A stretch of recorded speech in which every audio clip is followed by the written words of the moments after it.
అధికారం కోల్పోయిన వైసీపీ నుంచి నేతలు ఒక్కొక్కరిగా తప్పుకుంటున్నారు. మాజీ మంత్రులు, మాజీ ఎమ్మెల్యేలు, సీనియర్ నేతలు జగన్ కు హ్యాండ్ ఇస్తున్నారు. ఇప్పటికే 3 రాజ్యసభ సభ్యులు, 4 ఎమ్మెల్సీలు, పలువురు జెడ్పీ చైర్మన్లు, కార్పొరేషన్ చైర్మన్లు పార్టీకి పదవులకు రాజీనామా చేయగా తాజాగా మరో మాజీ మంత్రి వైసీపీకి గుడ్ బై చెప్పేశారు. మాజీ మంత్రి అవంతి శ్రీనివాస్ వైసీపీకి రాజీనామా చేశారు. విశాఖపట్నంలో నిర్వహించిన మీడియా సమావేశంలో ఆయన ఈ విషయం ప్రకటించారు. వైసీపీ అధ్యక్షుడు జగన్ కు రాజీనామా లేఖను పంపినట్లు తెలిపారు.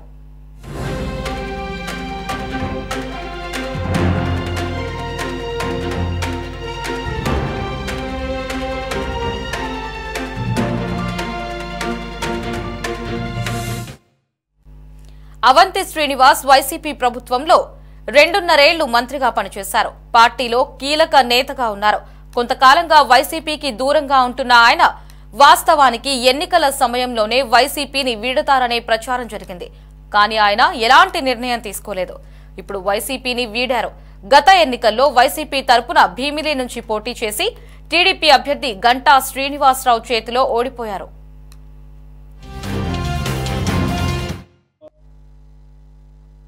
మనం కొద్ది కాలంగా చూస్తుంది, నేను ప్రజాసేవ చేద్దామని రాజకీయాల్లోకి వచ్చాను. తప్పనిచ్చి రాజకీయాల ద్వారా ఏదో లబ్ధి పొందుదామని అయితే రాలేదు. నేను లబ్ధి కూడా పొందలేదు. మీరు చూశారు కూడా.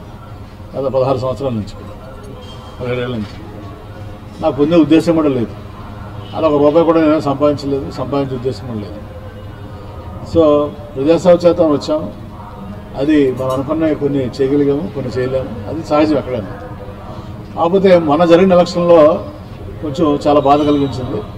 ఎందుకంటే 5 సంవత్సరాలు ప్రజల మధ్యన ఉండి 7-8 గంటల రోజుకి గడప గడపగా తిరిగి మరి సుమారు 3,70,000 ఓటర్లు ఉన్నారు భీమిలి నియోజకవర్గంలో. 3,70,000 ఓటర్లలో కనీసం నేను 3,50,000 మందిని టచ్ చేశాను.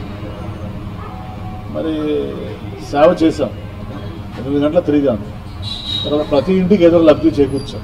అన్నిటికంటే ముఖ్యంగా కరోనా టైంలో ఈ జిల్లాకి నేను సింగిల్ మంత్రిగా ఉన్నాను. నాకు కూడా 3 సార్లు కరోనా వచ్చింది. మా కుటుంబ సభ్యులు కూడా కరోనా వచ్చింది. మరి నేను కరోనా కూడా నేను హైదరాబాద్లో ట్రీట్మెంట్ ఇప్పించుకోగలను కార్పొరేట్ హాస్పిటల్లో. కానీ కరోనా కూడా ఇక్కడే ఉండి నేను కేజీహెచ్లోనే ట్రీట్మెంట్ తీసుకున్నాను. అంత నిస్వార్థంగా, అంత ప్రేమతోటి నేను పనిచేయడం జరిగింది నాకు ఇచ్చిన అవకాశాన్ని. మరి నా వరకు నేను అయితే 100కి 100 న్యాయం చేశాను అనుకుంటున్నాను. కానీ ఏదేమైనా మన ప్రజల తీర్పుని చూసాం. మన ప్రజా తీర్పుని మనం గౌరవించాల్సిన బాధ్యత సందర్భంగా ఉంది. సో నేనైతే ఎవరిని బ్లేమ్ చేయట్లేదు. కాబట్టి నేను ఇంతవరకే రాలేదు ఎలక్షన్స్ అయిన తర్వాత. నేను కూడా అబ్జర్వ్ చేస్తున్నాను. మీ టీవీ ఛానల్స్ కానీ, పేపర్లు కానీ, మేధావులు కానీ, అసలు ఎవరైనా సరే ఈ ప్రజా తీర్పు సరే ఎలక్షన్లో ఒకసారి ఒక పార్టీ ఓడిపోతే ఒక పార్టీ గెలుస్తుంది. దీనికి కారణాలు ఏంటి అని విశ్లేషణ చేస్తారా అని. కొంతమంది ఏమో ఈవీఎంలు అంటారు, కొంతమంది ఏమో ఏదో రకరకాలుగా అనాలిసిస్ మీరు చేసుకుంటూ వచ్చారు.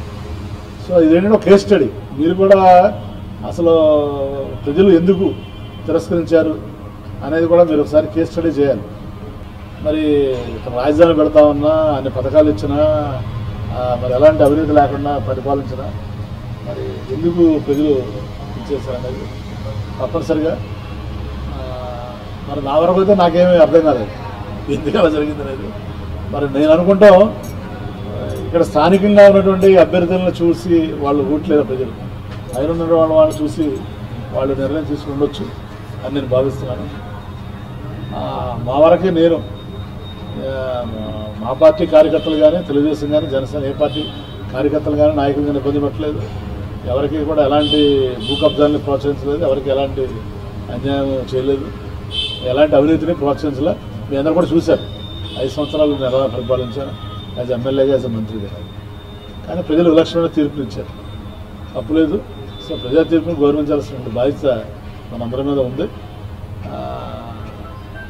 సో ఎన్నో మరి లోటుపాట్లు ఉంటాయి. ప్రతి పార్టీలో మంచి ఉంటుంది, చెడు ఉంటుంది.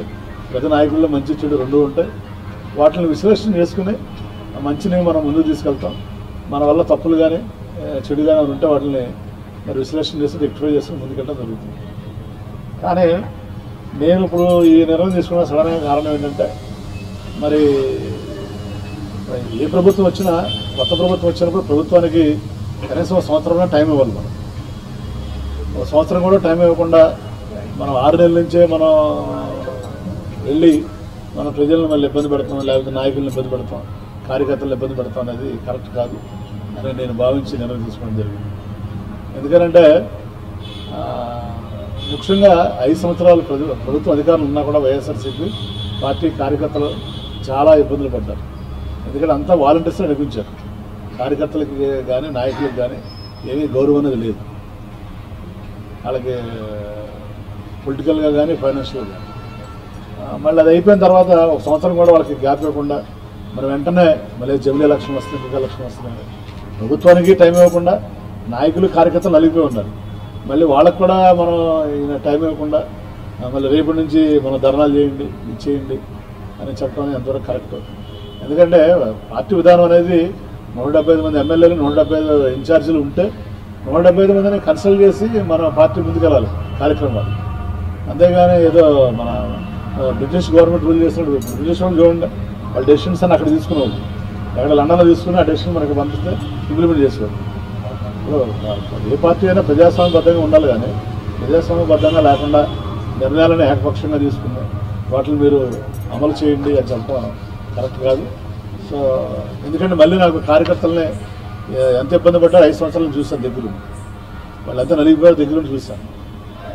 వాళ్ళకి ఇప్పటికీ కనీసం ఒక మీటింగ్ పెట్టి పలరించకుండా వాళ్ళని అసలు ఏం జరిగింది, ఎలా జరిగింది అని చెప్పకుండా మళ్ళీ మీరు ధర్నాలు చేయండి, గొడవ చేయండి అని చెప్పడం ఎంతవరకు కరెక్ట్. మనం చూసాం సోషల్ మీడియా, వాడెవడో కూడా ఏదో పని చేసిన దానికి పవన్ కళ్యాణ్ గారు దానికి కోపం వచ్చి అని చెప్పడం, అక్కడి నుంచి ఈ సోషల్ మీడియా కార్యకర్తలు అందరూ అంతే ఇబ్బంది పడుతున్నారని చూసాం. సో ఇప్పుడు మళ్ళీ ఈయన కూర్చుని ఇక్కడ తాడేపల్లిలో కూర్చుని ఆయన సార్ చెప్పేస్తారు, చెప్పేయడం చాలా ఈజీ. మీరు కలెక్టరేట్కి వెళ్ళండి, ధర్నా చేయండి, గొడవ చేయండి. సో ఆ ఇబ్బందులు ఉన్నాయంటే ఇబ్బందులు వస్తే వాళ్ళకి ఏదో అడ్వకేట్ పెడతాను, వాళ్ళకి బెయిల్ ఇప్పిస్తానంటే ఇంకా వాళ్ళ ఫ్యామిలీ ఉంటారు, వాళ్ళ ఇబ్బందులు ఉంటాయి. అందరూ అంత లేట్ తీసుకోలేరు కదా, చాలామంది చాలా రకాల ఇబ్బందులు ఉంటాయి. మరి అది అన్నింటి కాకుండా ప్రభుత్వం ఆర్థిక ఇబ్బందులు ఉంది. కొత్త ప్రభుత్వం వచ్చింది, ప్రజా తీర్పులు ఇచ్చారు.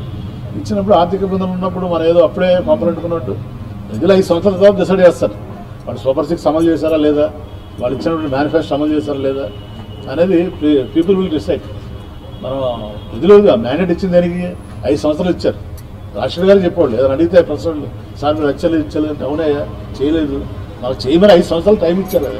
5 ఏళ్ళ తర్వాత మీరు అడగండి మమ్మల్ని అని చెప్పాడు ఆయన రాజశేఖర్ గారు. 5 ఏళ్ళు కాదు కదా, 5 నెలలు కూడా ఆయన టైం ఇవ్వకుండా వెంటనే మీరు ధర్నాలు చేయండి, రాష్ట్రాలు చేయండి, ఇచ్చేయండి, అది చేయండి అనేది మంచి పద్ధతి కాదు. ఎందుకంటే రాష్ట్రం అభివృద్ధి చెందాలంటే వాళ్ళ కేంద్రం దగ్గర కానీ రాష్ట్రం దగ్గర కానీ ఒక లిమిటెడ్ నిధులు ఉన్నాయి.